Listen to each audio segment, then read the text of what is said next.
Nói chung là em chị có sao nó vậy. Hồi lúc trước nó ở Trang dưới xăng, giờ là em chị nó có mười mấy tuổi thôi, không có đủ tuổi, nó còn nhỏ còn nít quá. Thì kiểu đi chơi mà quen người này người kia, quen người này người kia thì bắt xui. Nói chung là người ta không có chấp nhận. Nói chung là có sao chị nói vậy, bắt xui không có chấp nhận là vì cái Trang đó quen nhiều người, là bắt xui không có chấp nhận. Với lại là nó không có chịu đâu làm ăn, nó hổm quá. Là bắt xui ta không chấp nhận thôi. Thì em mình có sao nó vậy cũng có binh. Rồi tới sau này hai đứa nó thương rồi, nó mới chọn nó ở riêng rồi lén lút nhau có con, rồi bắt xui cũng không bỏ được. Bây giờ người ta nói chung là bắt xui bây giờ là có mình nên gia đình là gánh hết trơn. Lúc nào ông bác có đẳng là bị tai biến, rồi lúc nào mà nuôi thêm em chồng của Trang đi học nữa, rồi lúc nào thì giờ cu mang con của nhỏ lớn nữa, rồi bây giờ thêm con nó nằm trong bệnh viện, rồi bây giờ thêm cái bé ở nhà bé giữa ở nhà nữa. Nói chung là bà già mình bây giờ là không còn là bư được trang trải ra tiền nữa, là nói chung bây giờ trăm việc là nhờ bắt xui đặng hết luôn. Bây giờ tình trạng của bé Trang nó gì nữa, rồi bây giờ Lê Văn Sang cứ lo chạy tới cho lui lo cho con gì đâu có đi làm được ra tiền. Nói chung là mình nên bác cái đẳng hết luôn. Giờ chị có chồng rồi cũng con cháu đầy đủ, khổ quá nhờ mới sao giúp được cho em mình.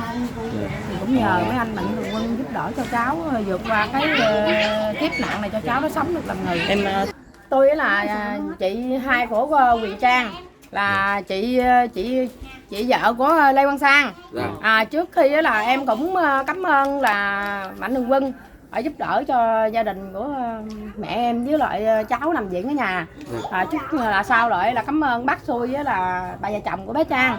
Là những ngày tháng qua là cô mang là lo cho mấy đứa cháu em với em của em với mẹ. Dạ. Là bây giờ trước sau em thì đứng ngay chính giữa. Nói chung là chị vợ Lê Văn Sang thiệt, nhưng mà không có binh con Trang mà cũng không binh thằng Sang. Là trước khi nó có sao nó vậy. Là chị là người là cu mang là quá cực khổ với mấy đứa này rồi. Là trước khi là hai đứa này ở với nhau, là thằng Sang á là nó đi tù, là con Trang á là nó mang bầu cái con nhỏ này 3 tháng à, nó bảo nó đi tù nha. Là ở nhà là mình với mẹ, là cô mang là nuôi con nó, là tới sanh cho vợ sanh đẻ luôn, tới ngày sanh đẻ tới này nó ra rồi là mẹ bà già này nè là bán từ ở Bắc Quá Xôi để nuôi á, là hai vợ chồng nó.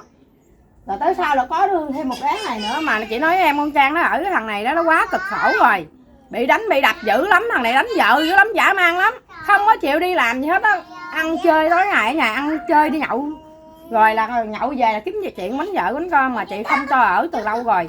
Mà tại con nhỏ này nó quá thương chồng thương con, nó ở từ cái lúc mà mang bầu mấy Yến là nhỏ sau nha, là đánh đập nha. Từ lúc mà đi về là có bầu là gần 7 tháng, chị có sao đó vậy, gần 7 tháng là chở em chị về quê chứ, rồi bơi xuồng ra giữa sông nhận nước chứ, hụp lên nhận xuống hụp lên, rồi nhỏ này mới chọi trong bờ, rồi vô bờ là cầu người ta cứu, rồi là mới bán chiếc xe cùi với hai vợ chồng là chạy về quê, bán xe được mấy trăm ngàn đến đây, về trên đây rồi đi lụm mũ.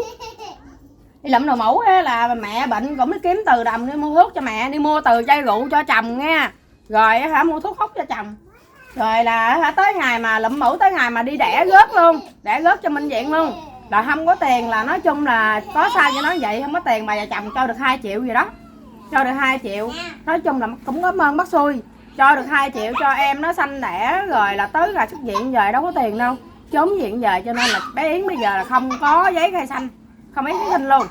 Là đến ngày hôm nay là xảy ra chuyện này, là cái lúc mà em của chị là gần sanh rồi, là Lê Văn Sang đánh em chị là bể đầu đây nè, bể đầu là chở lên chị luôn, không có tiền đi mai giá gì hết, là chở lên chị tới này đẻ luôn, đẻ rồi xong rồi cái đánh đập nè, đánh bà già chị nè, cái đầu lỗ tai còn là Lê Văn Sang đánh luôn đó nha, mới đánh đây luôn đó.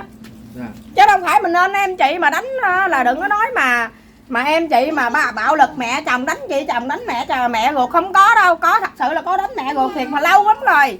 Là Lê Văn Sang là đánh mẹ chị nhiều lần lắm rồi, là không tin thì thôi chở bà già chị xuống chỗ mẹ chị bán, mặt mày cứ bầm xanh bầm đỏ hoài luôn, đi bán cho ta mà mặt mày cứ bầm hoài, thằng rể đánh luôn á. Chứ đừng nói có sao nói vậy, đừng có mà vu khống cho mình nên em chị ôm tội hết, chị không có chịu chấp nhận vậy. Có sao thì nói vậy đi, nó thiệt luôn á, là cái người đàn ông mà bạo lực vợ con quá rồi chị đâu có cho ở nữa, mà tại con nhỏ này thương chồng thương con quá. Thì em nghĩ đây mấy ngày trước nè là cái Nhật rồi phải không, là hai đứa có nhậu thiệt, mà hai đứa có đi làm thiệt, mà bây giờ là lúc trước thì không có đi làm, từ lúc sanh bé sau này quá khổ rồi, em chị mới sanh nửa tháng à, là đi làm Là Lê Quang Sang nó cũng đi làm bây giờ để bắt xuôi là xin việc làm cho đi làm rồi hai đứa sao tự nhiên bữa đó chủ nhật hai chồng nhậu xong mà xỉn vô quánh lộn sao không biết nữa. Thằng này nó quánh con này quá cho đánh luôn rồi bỏ đi. Đánh sao mà bỏ đi, nhỏ để nhà quản mà viên chọi con vậy đó. Chứ không phải là tự nhiên với nhau. Thằng này nó đánh vậy mà lên là nói với Lưu Tức nó đánh em nữa 1-2 tay, mà chị nói em nó đánh 1-2 tay xong nhỏ nó mặt mày dữ thằng nè. Chính chị nè là đi qua bệnh viện công an nha. Công an qua bệnh viện bển là công an là với chị là chở qua bệnh viện tái khám cho em chị luôn nè.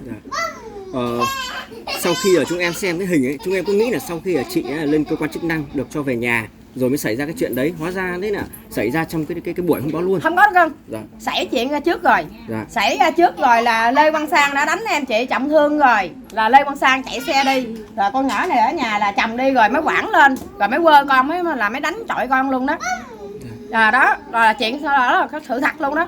Rồi là cái lúc đó là quẳng rồi là người ta mới đập cửa vô là mới giải cứu được đứa bé. Là ta mới gọi công an xuống là mới bắt cái con nhỏ kia đi lên trển, là tới chiều là chị mới hay. Rồi chị lên trển là cái lúc bà đi lên trển là con Trang nó chưa có tỉnh gì hết à. Chị lên công an là con Trang nó còn nằm dài trên bàn á. Rồi tới 7 giờ mấy, chắc 7 giờ mấy, 6 giờ mấy 7 giờ tầm đó là chở em chị với công an là chở con Trang đi qua bên bệnh viện Mỹ Phước bển á. Là đi bển là tái khám coi em nó bị cái gì. Là chính là chị với công an là chở em Trang đi tái khám luôn, mà tại sao mà lên Lưu Tức nói là không đánh em chị, tán chỉ 1-2 tay, chị không có đồng ý những cái câu nói mà của cô chồng của Trang nói là vô khống em chị, nói là tại chị tức quá chị mới lên vậy nói thôi, có sao thì nói vậy, tại vì người ta đã bị vậy rồi đừng ép vào con đường cùng.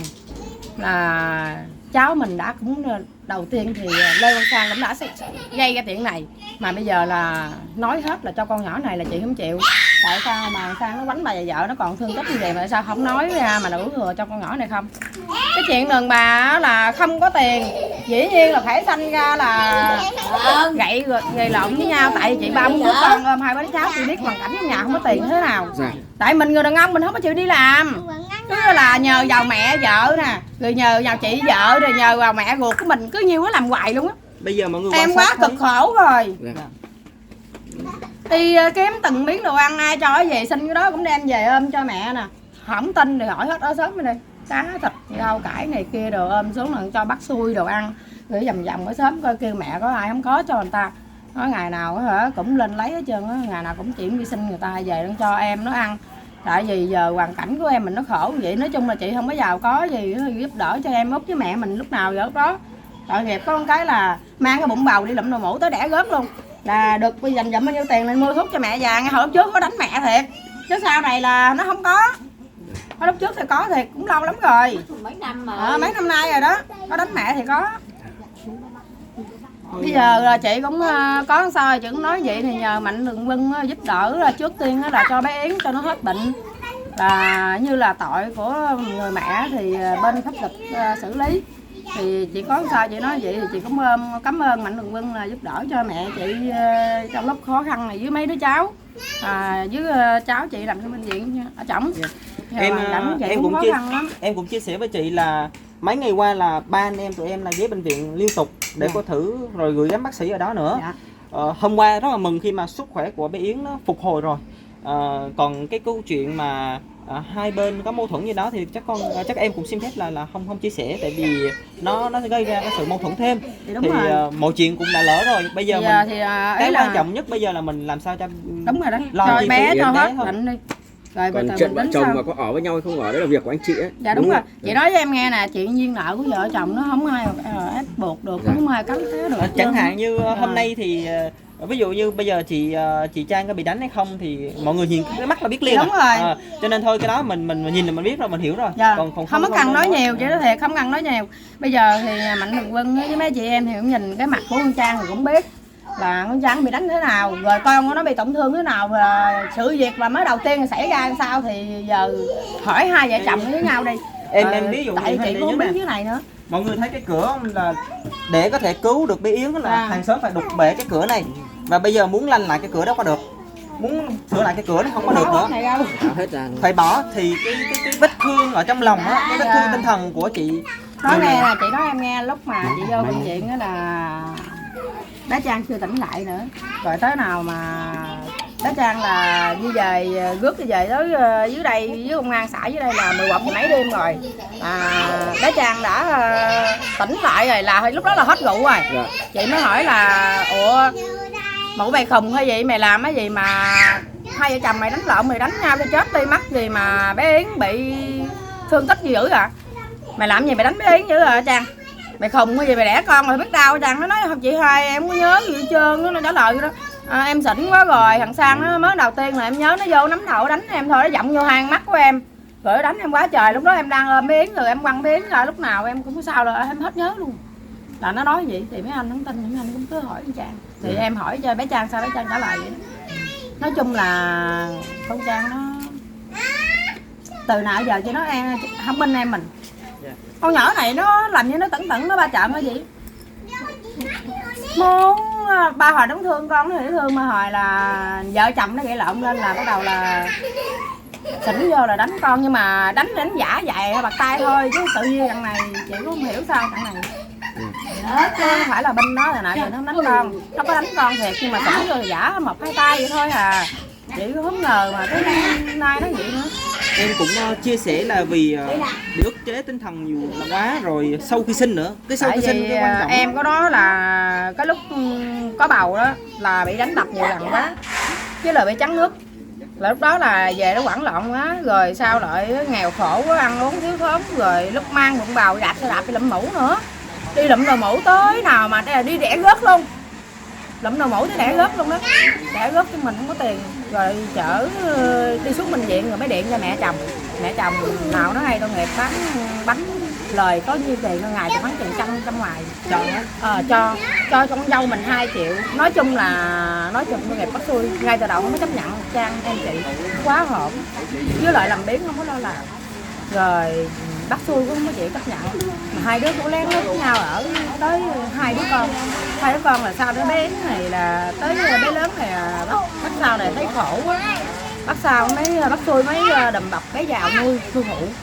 là tới là bầu bé sau này nó phụ là nuôi bé giàu là tới đẻ cái sau này nữa là không có tiền bạc quá khổ luôn. Rồi cái em chị sanh được 1 tháng, sanh được có mấy ngày thôi không có tiền trốn viện rồi là quá khổ rồi đâu có tiền ăn, bắt xui đâu có ôm nổi nữa, mẹ già giờ đâu đi làm được nữa cho nên mới 1 tháng em buộc phải đi làm, được có 1 tháng đi làm đó rồi Sang cũng mới đi làm đây thôi.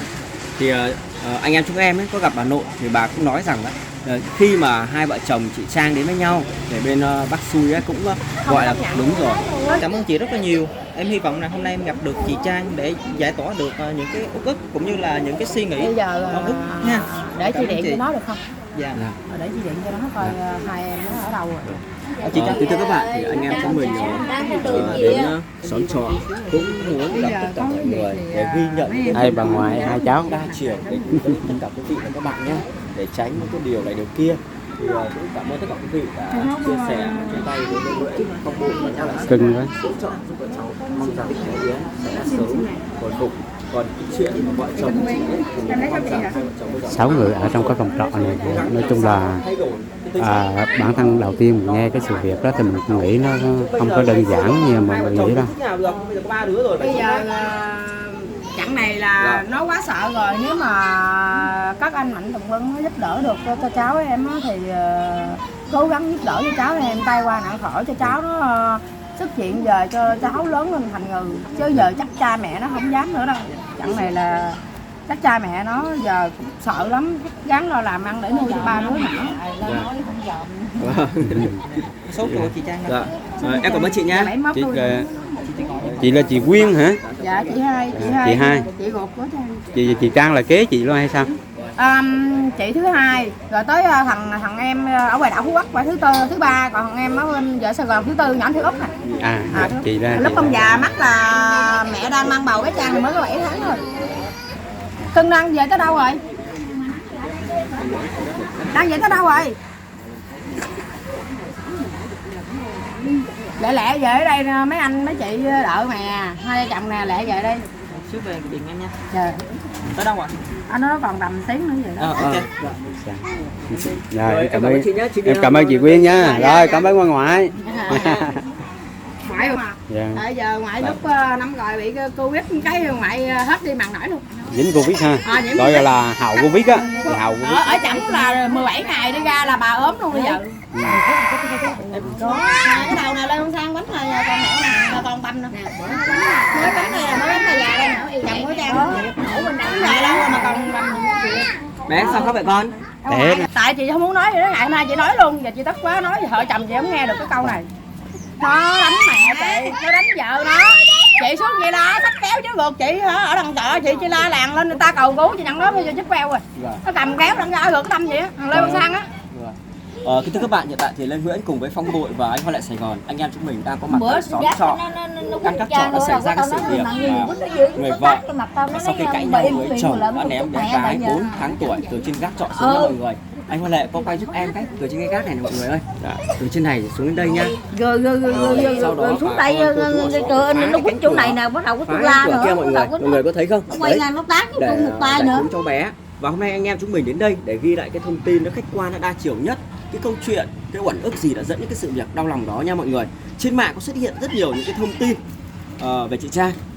Tuy nhiên mà chúng ta sẽ gặp mẹ của chị Trang cũng như là bà con hàng xóm và Lê Nguyễn với Phong Bội và anh em chúng mình sẽ gặp chị Trang và chồng người Trang thì bắt đầu là nghe chia sẻ đầy đủ hơn. Và bên cạnh Lê Nguyễn đây chính là chị Hai, chị của chị Trang, và nghe chị nói một lời rất quan rõ ràng về hôn nhân, cái nguồn cơn uẩn ức dẫn đến cái sự việc rất tiếc và đau lòng với nhau mọi người. Chị tên là gì chị ạ? Chị sẽ kể cho mọi người nghe cuộc sống hôn nhân của anh chị nha. Em cảm ơn nhé. Rồi em đi nhé. Dạ. Chở vô cái vỏ vậy đó ha. Trời ơi, chăn ba đứa vậy à. Chăn ba đứa vậy. Cháu ngoại con. Dạ. Vậy cưng nghe. Chở luôn lúc này. Dạ, dễ thương á. Trời luôn. Dễ thương. Bỏ vô cái vỏ chở luôn. Rồi chị hả?